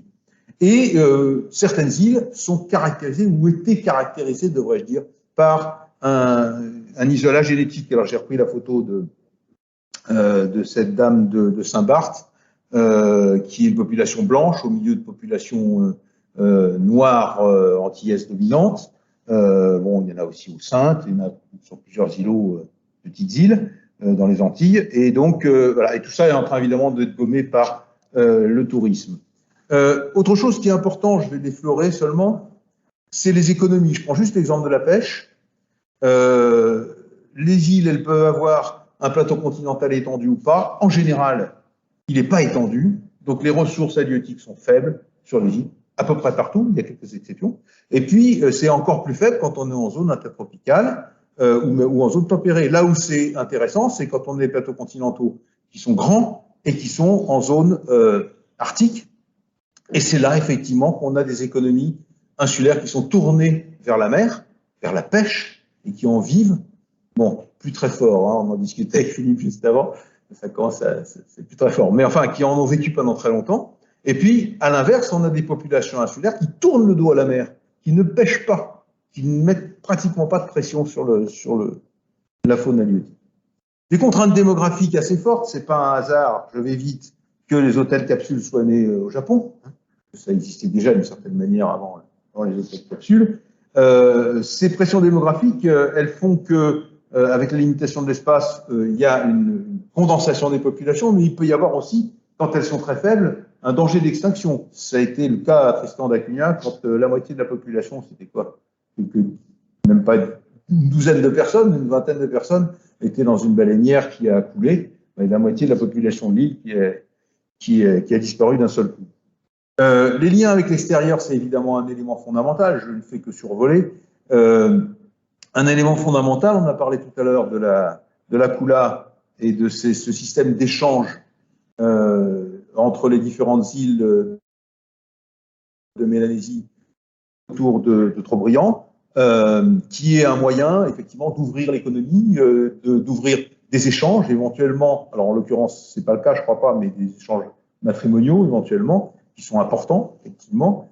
Et donc, ça aussi, ce sont des adaptations qui sont tout à fait particulières. Et puis, évidemment, il y a tout ce volet dont vous allez largement discuter cette année, c'est le volet postcolonial avec tout cet impact biologique, sociologique et culturel des empires coloniaux sur les populations insulaires. Autre élément important, autre composante importante, on retrouve aussi en préhistoire, hein, c'est des aspects patrimoniaux, hein, des représentations mentales de l'île. Je vais vite, hein, là j'ai pris quelques images qui, d'une part, illustrent l'îléité, hein, dont il a été question tout à l'heure, avec ces représentations mentales de l'île, y compris même de sa géographie, et puis ces particularités insulaires de langue, de récits, de pratiques identitaires.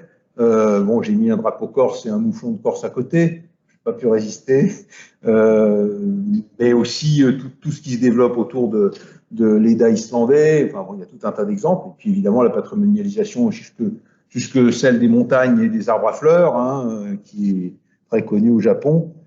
Et puis, en préhistoire, j'ai remis ici une photo du site de Kimonas avec cette petite fille qui rejette son poisson, parce que je n'avais parlé la dernière fois, il y a cette particularité de l'absence totale de consommation des produits de la mer.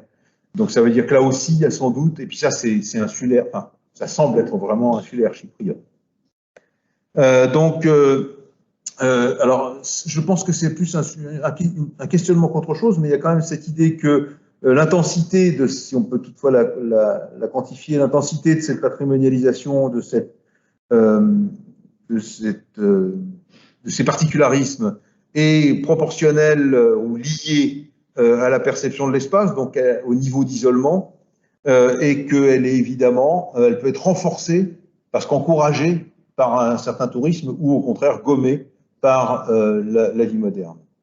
Alors j'en viens à ma dernière partie qui va être très courte puisqu'elle est conclusive. Donc, bon, penser les îles, j'y reviens, les îles ont toujours fait rêver. Je n'ai pas beaucoup de temps, donc je les cite, mais ça va vous évoquer, parce que c'est des exemples bien connus, l'Odyssée, les Gulliver, le Petit Prince, Jules Verne et son île mystérieuse, l'Atlantide, c'est de la bande dessinée aussi, L'Étoile mystérieuse et l'île noire de Tintin, Paul et Virginie, dont il a déjà été question, Robinson Crusoe.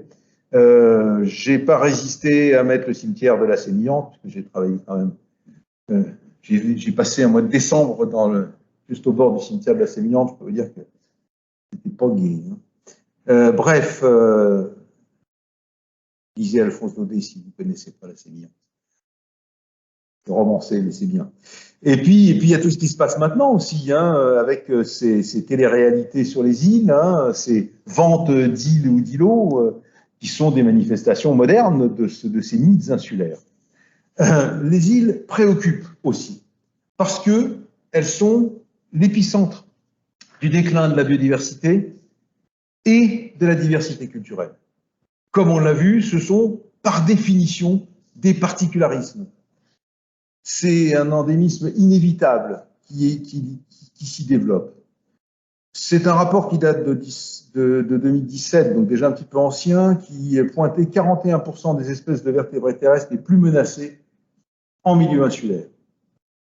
Et pourquoi? On l'a déjà dit, hein, parce que ce sont des espèces qui sont uniques. Hein, elles sont là, si on les éteint là, elles sont nulle part ailleurs.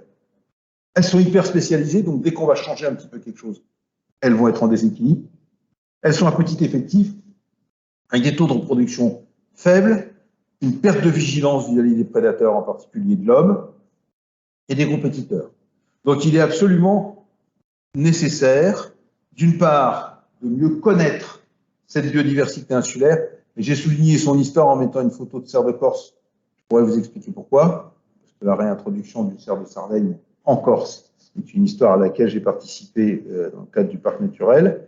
Et puis lutter contre les invasifs, qui sont quand même une des causes majeures des extinctions insulaires.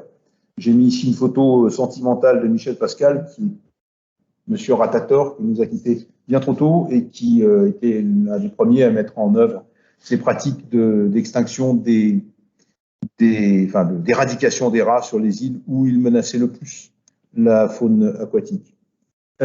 Préoccupation aussi pour l'aspect culturel, disparition des populations, des langues, des savoirs, des patrimoines, c'est partout vrai, mais ça l'est encore plus sur les îles pour les mêmes raisons, parce que c'est petit, parce que c'est peu de monde, parce que voilà.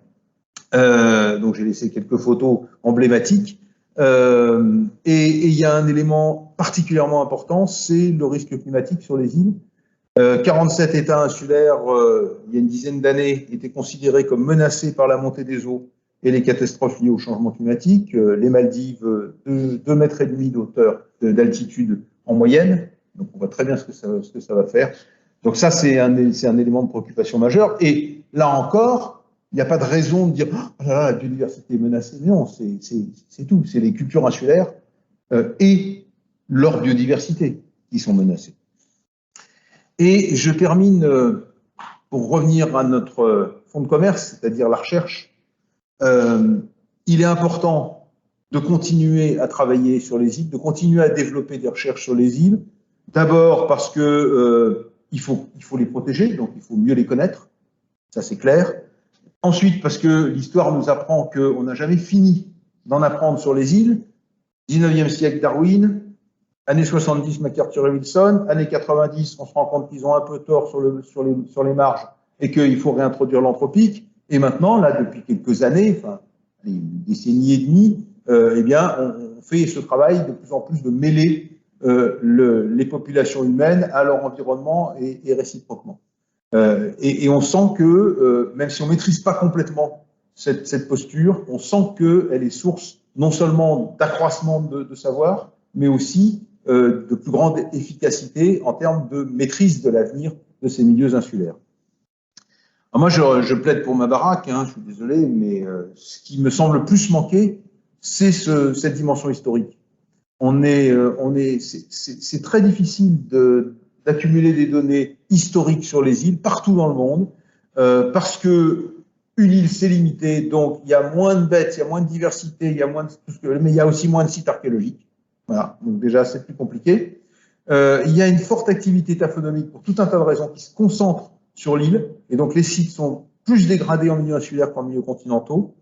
Il n'y a pas de repère datant, parce que si vous faites la chronologie des mammouths, si vous fiez sur la chronologie mais des rongeurs, sur le continent, dans le Magdalénien du bassin parisien, vous avez tel rongeur, puis tel autre, 5000 ans plus tard, etc. C'est facile comme tout. Mais sur les îles, il y a moins d'espèces, et puis c'est des espèces qu'on ne connaît pas ailleurs. Donc on ne sait pas si elles ont vécu à 100 000 ou à 50 000 ans. On a des indéterminations chronologiques de cet ordre, de dizaines de milliers d'années. Alors donc il faut développer des méthodes analytiques qui soient plus puissantes. Donc là encore, et puis je le dirais par expérience, c'est difficile de valoriser une recherche sur les îles. Parce que vous pouvez avoir des super résultats, personne ne les lit. Parce que les gens qui travaillent sur les continents, qui sont les plus nombreux dans la recherche, dans le monde de la recherche, ils disent « Ah oui, non, mais ça c'est des îles, c'est autre chose. Non, non, mais on ne va pas perdre du temps à lire cette pub. » Donc moi je l'ai vécu, je n'ai aucun regret, mais je l'ai vécu tout au long de ma carrière. Ah bah oui, non, mais toi tu travailles sur les îles. Donc ce que tu dis, c'est pas transposable. Alors qu'on a toutes les preuves que c'est non seulement transposable, mais c'est heuristique. Donc il y a un vrai problème là aussi de comportement de la communauté scientifique. Un grand retard aussi dans l'intégration anthroposystémique, en particulier dans les milieux insulaires, où c'est pas là que les chercheurs ont l'esprit le plus ouvert sur ces considérations, en tout cas dans les domaines que je fréquente des sciences historiques. Voilà, c'est tout. Je voulais juste rappeler que je me suis beaucoup inspiré du bouquin en question et vous remercier de votre attention et vous demander de m'avoir excusé. Merci, M. Denis. Ah, bravo. On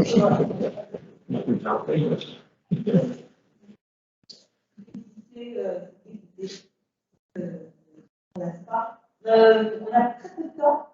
Et bon, c'est des questions qu'on va pouvoir aborder tout au long. Mais si vous avez quand même quelques questions par rapport à ce que vous avez dit, profitez-en, hein, on a 10 minutes. Peut-être qu'il y a trop de questions ou trop de. Allez-y.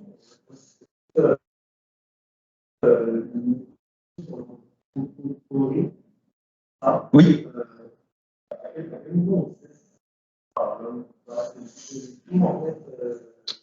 Alors, oui, c'est une question, c'est une interprétation de dire que c'est introduit par l'homme, hein, c'est évident.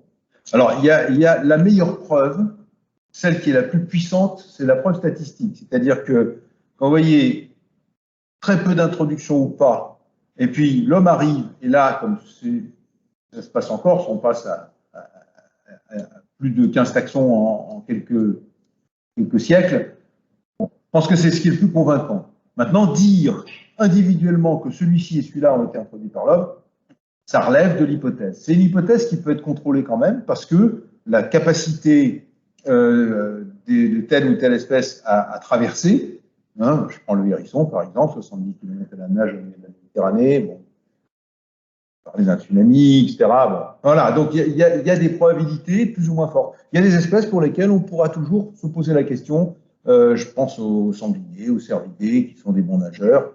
Bon, on peut se poser la question. On peut voir les détails avec la génétique, qui sont arrivés par hasard, oui. Oui, en théorie, effectivement. Mais alors en même temps, on a toujours ce problème qu'il n'y a jamais eu un seul peuplement. Donc la diversité génétique observée au bout d'un certain moment, elle vient du cumul. Et en outre, c'est aussi le problème sur les îles, c'est qu'on a souvent des conservations des matières organiques qui font qu'on n'a pas de données paléogénétiques, ou très peu.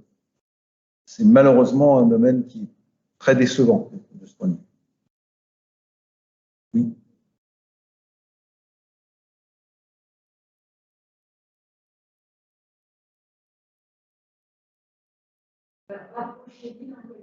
Oui.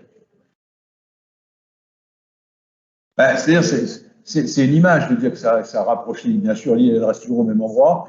C'est simplement la pression d'immigration qui va être plus forte. Si on regarde le diagramme de MacArthur et Wilson, ça veut dire on pousse la courbe vers le haut, comme si l'île était plus proche ou plus grande, hein, en fait. Quand on augmente artificiellement le flux de propagule, automatiquement, on va entraîner une pression sur cet équilibre dynamique de la richesse spécifique. Est-ce que ça répond à la question? Oui.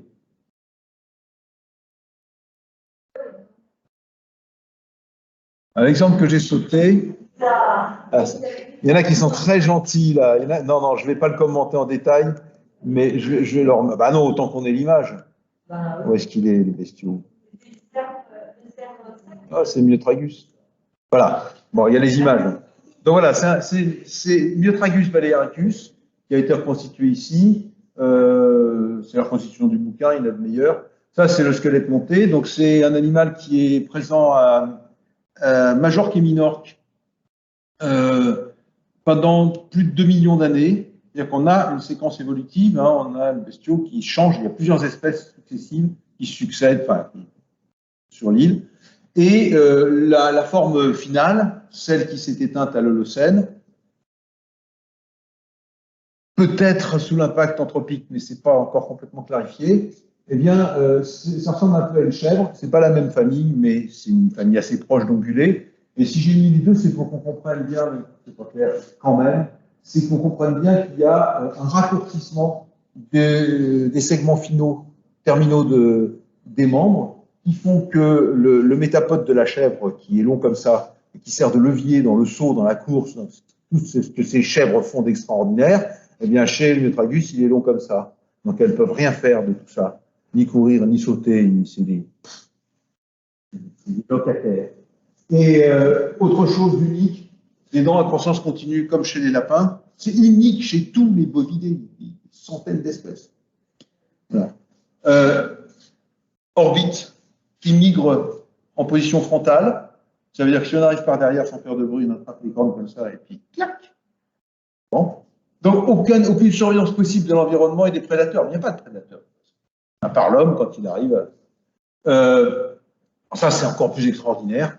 Croissance prolongée, c'est-à-dire que les os, ils ne s'épiphysent pas. La croissance en longueur, ça continue comme chez les rats. Donc si on nourrit bien un rat d'égout pendant longtemps, il va devenir énorme. Ben, c'est pareil. Voilà. C'est comme chez les crocodiles, quoi. Et alors, c'est encore plus comme chez les crocodiles quand on se rend compte que la structure de l'os de Myotragus, c'est une structure d'os primaire principalement. Il n'y a pratiquement pas d'os secondaire. C'est comme les poissons.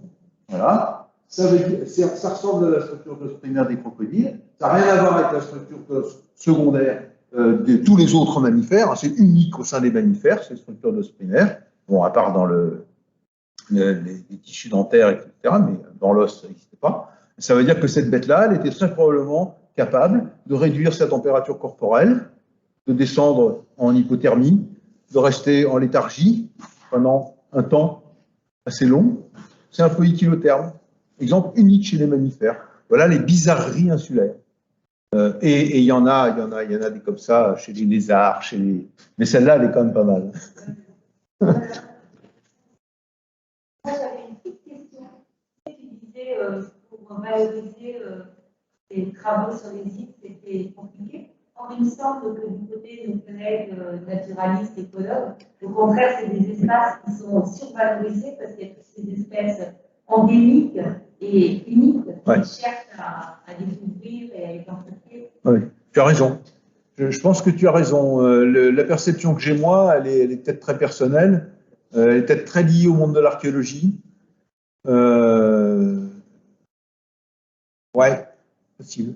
Mais est-ce que c'est pas vrai aussi dans le domaine culturel? Parce que une fois que tu as décrit une population insulaire, bon, à moins d'être Malinowski, tu vois, et puis de passer à la postérité, mais je sais pas.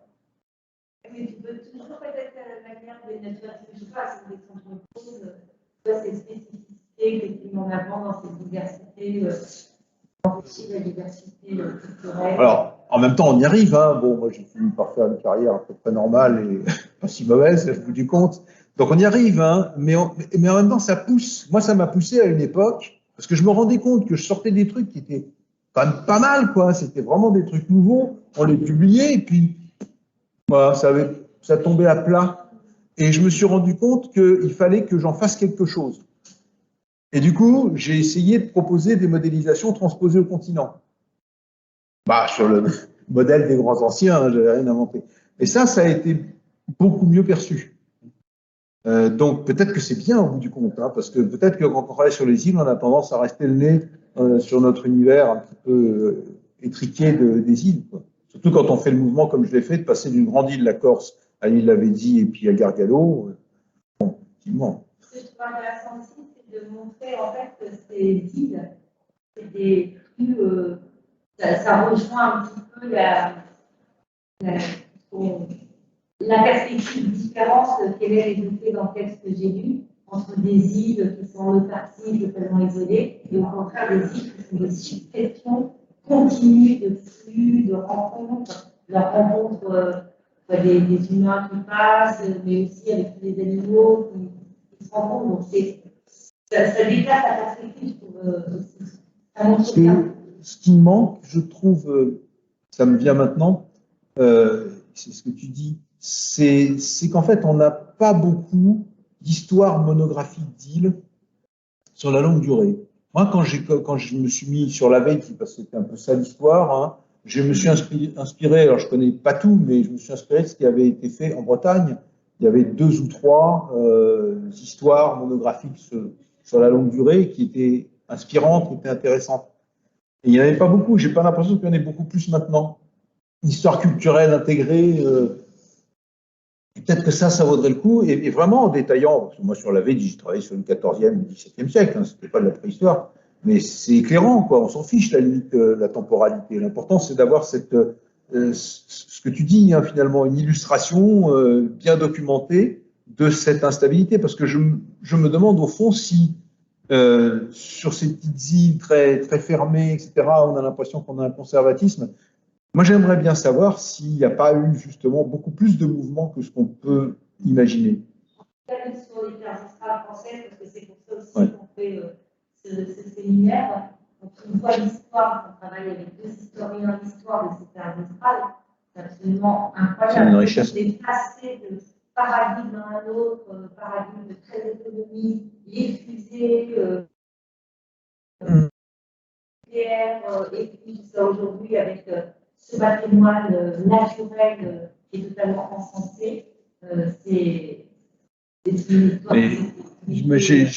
J'ai la même chose, que je n'ai pas encore publié, mais l'Emerita va me permettre de faire tout ça, sur l'île de Zembra, hein, qui est une petite île de 3 km de côté au large de Carthage. On a l'impression qu'il n'y a personne qui y vit, quoi. Et les 2 derniers milliers d'années, même un petit peu plus, puisque les données archéologiques les plus anciennes, c'est un petit site néolithique, plein d'obsidiennes, etc. Et les plus récentes, c'est une mitrailleuse de l'armée de Rommel. Là, c'est le truc qu'on a fouillé, quoi. Et là, il y a des parcs à bestiaux qui ont été, des parcs à daims qui ont été installés là, dans des immenses villas luxueuses de la période romaine. Quand tu vas sur cette île aujourd'hui, tu ne peux pas imaginer tout ça. Donc, on a l'impression que c'est vraiment anecdotique, très fermé, très... Et puis c'est extrêmement... C'est en mouvement permanent. Dernière question, Vincent, avant-dernière.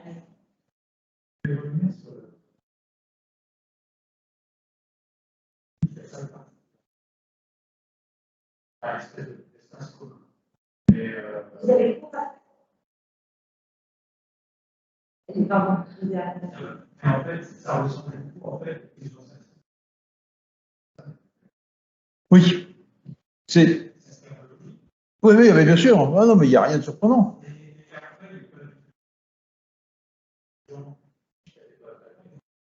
Ah ouais. Ah, absolument, absolument. Mais d'une certaine manière, c'était pas évident qu'il en aille ainsi. C'était pas évident parce que nous, quand on a commencé à fouiller cette période-là, on s'attendait à trouver des nomades ou des pêcheurs, ou des... Et bien sûr, c'était l'idée, enfin, c'était l'idée de tout le monde. Hein. Quand on a commencé à trouver ce bâtiment, on s'est dit, mais on est passé complètement à côté.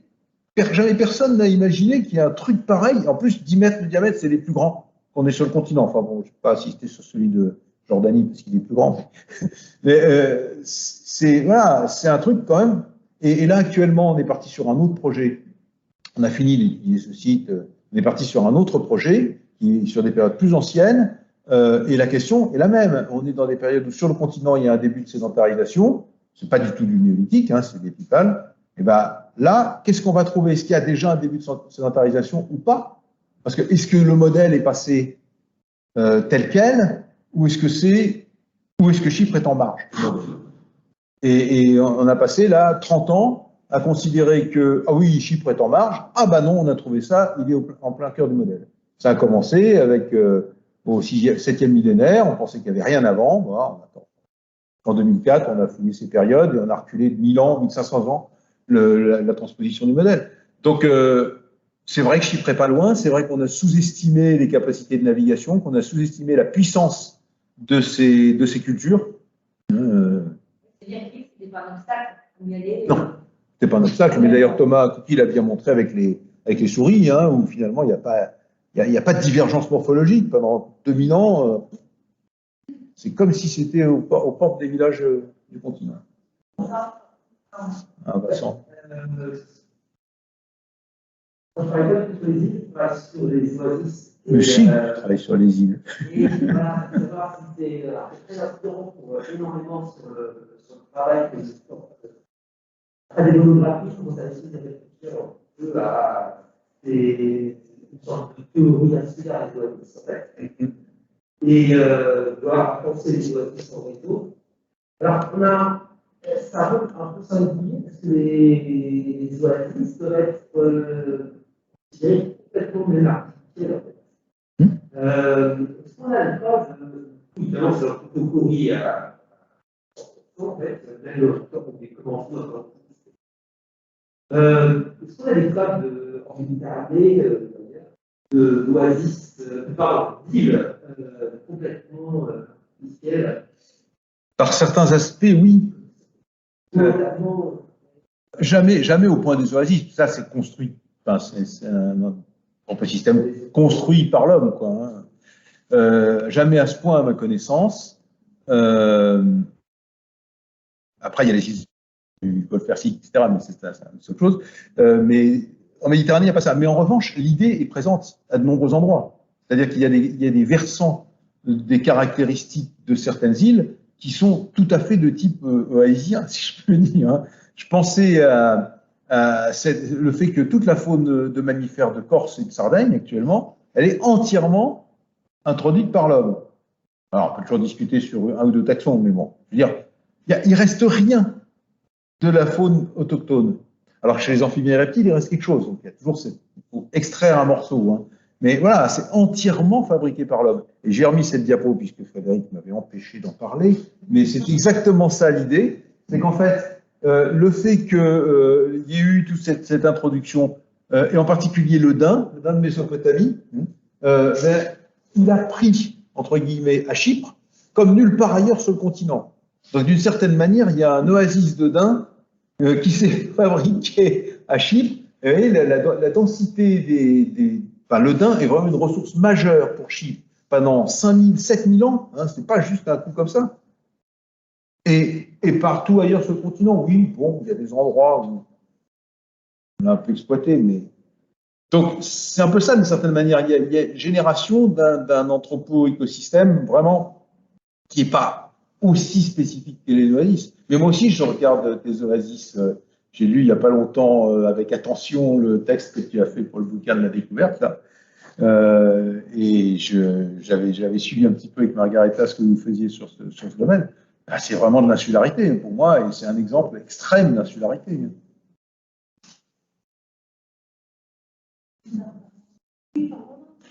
Une question,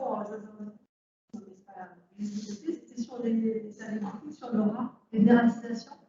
C'était à quel moment? Sur le collègue Michel Alors, Michel, il a dératisé toutes les îles de la mer d'Iroise. Après, il est allé en Corse et il a fait pareil sur les îles de Corse. Il a dératisé Cavallo, Piane, Lavezzi, Gargalo, etc. Il est allé au taf. Et alors, il n'y a qu'une île qui voulait dératiser, mais je lui dis non, tu fais pas ça. C'est Zembra. Parce qu'à Zembra, il y a une population de rats extrêmement dense. Il y a 10 000 couples de puffins, puffins cendrés. Et tout ça vit dans un équilibre parfait. En plus, il y a des chats qui bouffent autant les puffins que les rats. Quoi. Il voulait aller, il m'a dit, tu m'emmèneras à Zembra, etc. J'ai dit, non, tu ne touches pas à Zembra. Ouais. Et qu'est-ce qui est à sa place ou pas à sa place dans une vie. Et peut-être que dans une nouvelle vie, c'est la bonne place entre les humains et les non-humains. Qu'est-ce que ça veut dire? Et c'est la question beaucoup sur les tables, des choses qui sont décrétées à leur place et des choses qui sont décrétées pas à leur place. C'est assez, c'est très intéressant.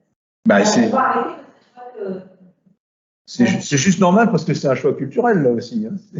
oui, parce qu'il y a des décisions. Comme il y a quand même qu'est-ce que doivent représenter ces îles, cette imaginaire qui transmet aussi. Et donc, tout à fait. Qu'est-ce qu'on veut en faire? L'imaginaire de l'époque était mais oui. dans les tapes, c'est sur 100 ans des imaginaires totalement différents. On a dit que ça sera un milieu productif, sinon ce sera un milieu scientifique, et puis ça sera un milieu préservé. Donc à chaque fois, il y a eu des recompositions de ce qui était bien à sa place. Mais c'est vrai quand je parlais d'histoire, c'est vrai sur toutes les îles, ça. Hein. C'est ces changements permanents. Ah oui. Il y a un aspect qui a juste été évoqué, moi je n'ai pas voulu y revenir, c'est l'aspect stratégique aussi, qui a de tout temps été important. Tout temps.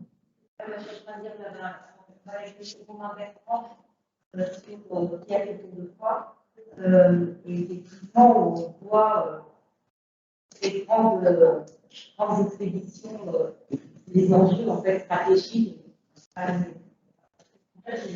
Bon, on va vous libérer, puisque vous allez faire du temps. Bon, alors, la prochaine fois, j'espère que cette prochaine qui sera réalisée, on verra, on ne sait pas comment, on vous dira, présentiel. Bien, mais en tout cas, merci encore à Denis.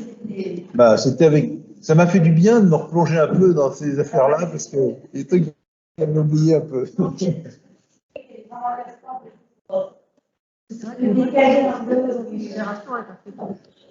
Oui, mais parce que c'est difficile. Hein.